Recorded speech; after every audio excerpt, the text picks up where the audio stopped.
Getting ready to play anytime, obviously, go down to LSU. Tough place to play, especially at night. Road game down there. It's a great atmosphere for college football, so it'll propose an exciting challenge for our team. We played them really well last year. Came up, sound like a broken record at time. I think we were -4 turnover ratio and made critical mistakes and lost the game. So hopefully we get those things cleaned up at practice this week to find a way to get a big road win in the SEC. You can yell. I'll hear you. Microphones? There we go. Now that you had the chance to watch film, could you assess the offensive line play from Thursday, good and bad? Yeah, I mean, same as every other position. Really good at times, and then there'd be one critical mistake. And if 4 guys have a great play and 1 guy has a bad play, it usually turns into a bad play. And that was kind of the case at offense, defense, and special teams throughout the day. Coach, I know it's been a couple of weeks since he got injured, but could you kind of update how things went with William Shumpert and his surgery and where he is? It went great. He went to a top specialist up in Nashville, and they expect him to fully recover and be able to play for us. That's yet to be determined.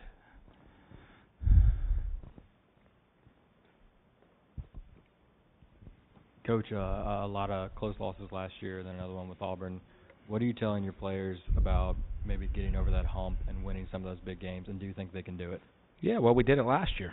We were in a bunch of close games last year, and at the end of the season came through and won. And when you're playing in the Southeastern Conference, you're going to be in a tough game every single week within conference play. So, it's not one game's going to get you over the hump. I mean, we had big wins over the school up north and Kentucky last year that were games that came right down to the wire, and we managed to make the plays at the end to win. This year, we've had one close game and we didn't make the play at the end, and I think that's part of it. You just have to try to continually do it. When we continually make every play in the game, we're going to be a championship level football team.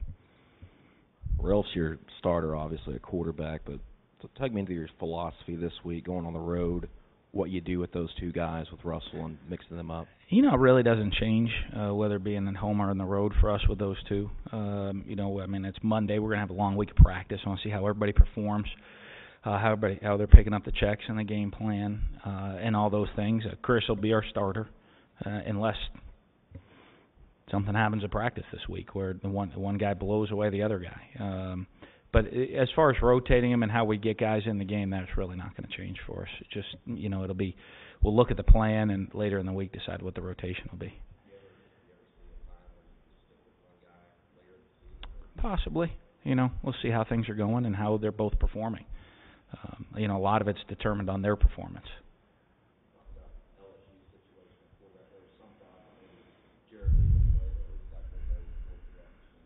Yeah, I have no idea what their situation's going to be.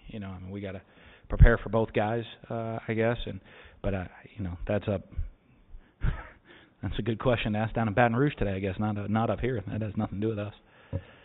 Coach, can you talk about your second wave of linebackers and the progress of them from the beginning of fall camp to now? Well, they're still very young, so you're getting, some game experience when you're looking at the guys going into the game. Mike Hunt and Deontay Skinner, Brandon Wilson, and Cameron Lawrence. This is the first year they've ever been on the field really playing. They all had minimal playing time last year, if any. So there are improvements coming, but this is still, they're all real just rookies right now. So hopefully they continue to progress and take big strides as the season goes on. Coach, obviously barring injuries, at what point of the season do you kind of decide we can redshirt this guy, or not counting the injuries that you have? That's always tough because the injuries play a huge factor into it. You have a vision of guys developing it and the need at position. For guys that we come in and are we better throwing a guy into the game that's not ready right now, or are we better potentially letting him develop so they have confidence in the future? So that goes on throughout the entire season. Really once I think you hit about game 9 of the season, you're going to try to protect guys if they haven't played at that point. But until then, it's a fluid situation. You talk about the progress Whitley's made in these first 2 games and what you're expecting from him going forward. Who's that? Nico. Nico. He's done a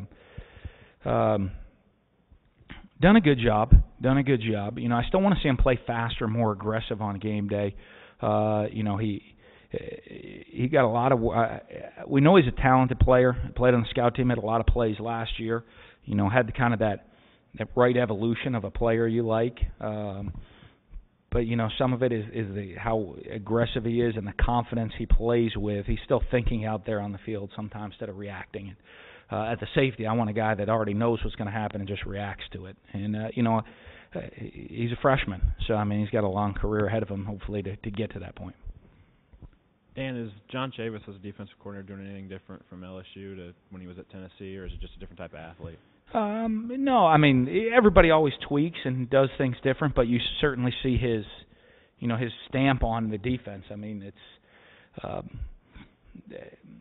there's so many similarities. Now, I mean, they'll always have some new blitzes, some new looks, and you know how they play schemes to highlight or protect other players, like every good coach does within a system. You know, but when you watch them play, you can tell that's a John Chavis defense.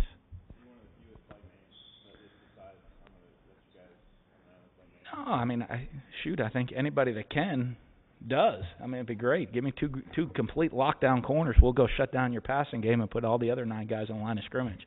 So if you have that talent, you have the talent level. I think most people would. You talk about the progress of your defense, and people like to talk about offense and having to adjust on the road. What kind of adjustments do you have to make on defense when you're on the road in a harsh environment? Yeah, you know, I think anytime you're on the road, momentum's a big thing. You know, and so, I mean, our defense, you just have to go through the highs and lows of the game. I think maybe sometimes on the road, defense is a little easier to communicate because usually their fans are pretty quiet. Their offense is on the field, where at home, our fans are pretty loud. And, you know, so with that being said, I don't know defensively if it has as big a factor for us in making adjustments of as far as being on the road as being at home. No, they're getting there, though. They're working hard. We're still very, very young team, and you know, our defense, when we start shutting out everybody, I guess it'll be exactly where I want it if we never give up a point. Until then, I'll never be satisfied, I guess. Yeah, I think you mentioned yesterday about the running game. Maybe you wish you had gotten the ball in the hands of your running backs a little more. Any specific situations you wish you'd handle differently in that regard? No, you know, I mean, I look back at the game. There's not much that you change in just looking at, you know, when you look at the final stat line, you'd like to see more carries out of our tailbacks, maybe a few less out of the quarterback in the stat line. But you know, go back and watch the film. There's not situations to say, well, should have given it to the running back right there. As far as those situations go.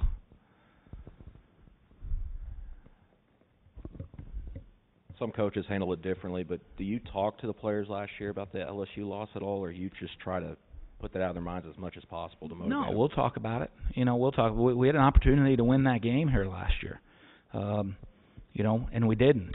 And we didn't win it with an opportunity for our guys to make plays and take care of the football. Do the simple things. Follow the plan simply. You know, when you turn the ball over 4 times, you're -4 turnover ratio on a day, give up a 7-yard punt return.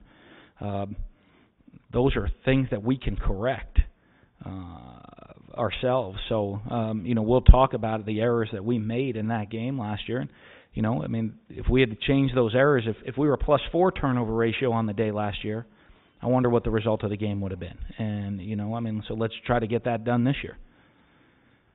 Coach, you talk about having playmakers, having guys step up. That was something maybe missing in the Auburn game. Obviously, you want everyone on your team to be a playmaker, but who do you feel the guys that you want the ball in his hands at the closing seconds of a game? I don't know yet. You know, I mean, Bumphus, Berry, Elliott, Perkins, Ballard, Ralph, Russell, you know, all the guys. We tried to put it in their hands last week. And, you know, for us, those are our guys. Those are our playmakers. We're going to put it in the same guys' hands we did last week.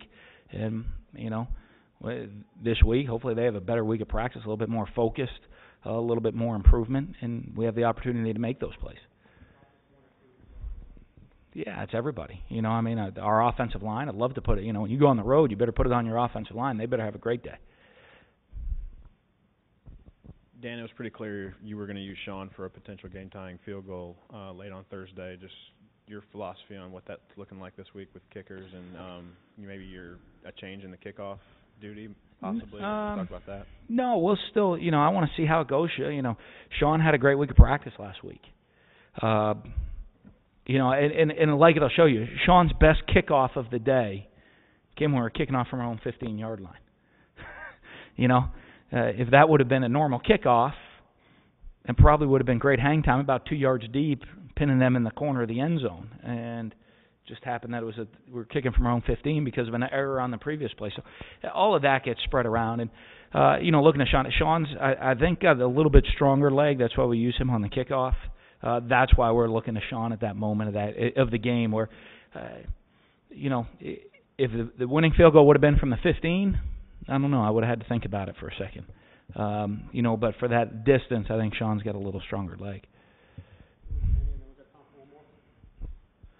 Coach, Chris White's only been here, a season and just a couple of games into this one. Just talk about the time he's been here and the leadership he's already shown at linebacker in just a short amount of time. Well, Chris from day one on campus, fortunately graduated in December, so that's a huge advantage to get to go through an off-season in spring. But from day one on campus, his work ethic's been unbelievable. I mean, he's been a champion, I think, every quarter since he's been here in our Champions program. Does everything the right way, on and off the field, really works, and is a great leader by example to the other guys. When they watch a guy work as hard as he does and see the success he has, it's pretty easy to look and say, man, well, if I work as hard as him, maybe I'll have the same successes. Dan, can you talk about the tight ends? I mean, Marcus is a guy you can go to, but you've been getting Brandon Henderson involved in the passing game more. How important is that to get multiple tight ends involved? Yeah, we like the mismatch those guys play. And like any position, we want to be able to rotate guys through to keep everybody fresh throughout the game. We get Thomas Webb's back healthy. He'll be back out there this week, so gives us even more depth at the tight end position. Brandon's done a nice job, really improved his game from where he was this time last year to now. And, like a lot of guys, and with a guy like Brandon, you wish the light would have come on this way for him a year and a half ago, because who knows what type of player he could be today. A lot of guys, they get to their senior year, the light comes on, they start making plays or have a sense of urgency to perform at practice, on the field, to do everything exactly the right way. That sense of urgency comes. And a lot of guys, it happens their senior year. And for Brandon, that's kind of happening right now. And you hope as you develop guys, the light comes on their freshman year. And, they work and become that type of player for 3 or 4 years for you. Oh, yeah, he'll be back. Oh, yeah, he'll play this week. Yeah, injuries only, Shumpert's won't play this week. Josh Jackson won't play. Damian Robinson had a knee scope on Friday, and he won't play.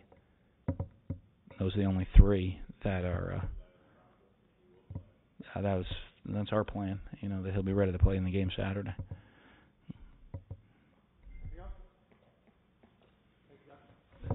Good. Thanks.